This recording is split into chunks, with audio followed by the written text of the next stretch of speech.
Have you ever noticed that when people talk about religion or politics, nobody's really talking with each other?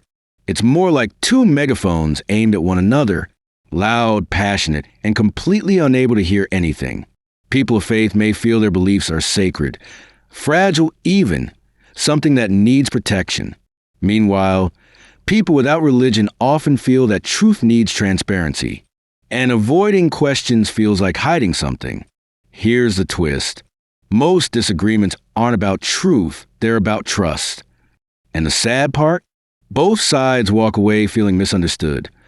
Not because one is right and the other is wrong, but because neither one feels truly heard.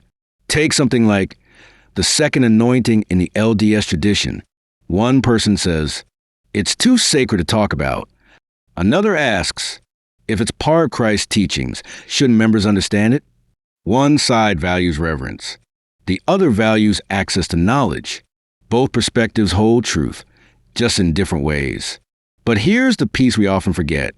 For people who have left high-control religious groups, like the FLDS, phrases like "too sacred to talk about" can be triggering, because leaders like Warren Jeffs use that exact language to justify secrecy, control, and manipulation. So when mainstream religions use similar words, even with good intentions, some people feel unsafe. Words carry the weight of our experiences. Recognizing that sensitivity doesn't weaken faith, it strengthens compassion. But this pattern isn't only in religion. We do the same thing with politics, with science, with vaccines, with football teams. It's anything tied to our identity. Try bringing up religion at Thanksgiving, or politics, or which news source someone trusts. Suddenly, everyone becomes an expert, and nobody becomes a listener. Why is that? Because people want to be right more than they want to understand. And that turns conversations into debates instead of discovery. The moment we feel challenged, our brains go into defense mode. We stop exploring. We start protecting. And once we're in protect mode, truth becomes secondary. Winning becomes the goal. Here's something important. When someone questions a belief, religious or political, it rarely feels like they're questioning the idea. It feels like they're questioning you, your upbringing, your loyalty, your identity. This is why people get so heated. Nobody wants to be told they're wrong about something that shaped their entire life. But on the other side, many non-religious or politically different people don't want to destroy your belief.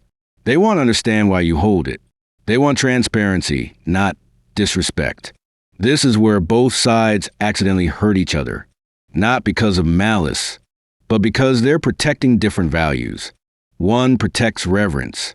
The other protects access to knowledge. Both matter. Real progress happens when both sides show genuine curiosity. For the non-religious people, instead of poking fun at sacred things, maybe ask, why is this meaningful to you? How does this belief shape your life? For the religious people, maybe, instead of shutting down questions, ask, what experiences have shaped your doubt? What makes trusting faith difficult for you? Listening doesn't mean agreement. Listening means respect. You don't lose anything by hearing someone out, but you might lose everything if you refuse to. The deeper issue isn't about proving who's right. It's about navigating the space between reverence and inquiry, between certainty and curiosity, between faith and skepticism. Imagine if, for just one conversation, we try to understand instead of defend. Imagine a world where people said, "I never saw it that way before. Thanks for sharing." Instead of the more often response, "You're wrong." Deep conversations change people. Shallow arguments only exhaust them. We think we're fighting over truth, but we're really fighting over being seen. So here's the real question to sit with. What would happen if we traded certainty for curiosity, just long enough to understand each other? Because religion isn't the problem. Politics isn't the problem. Different beliefs aren't the problem. Our inability to discuss them is. And the moment we learn to truly listen, not to win, not to convert, not to corner or embarrass, but to understand, that's the moment everything changes.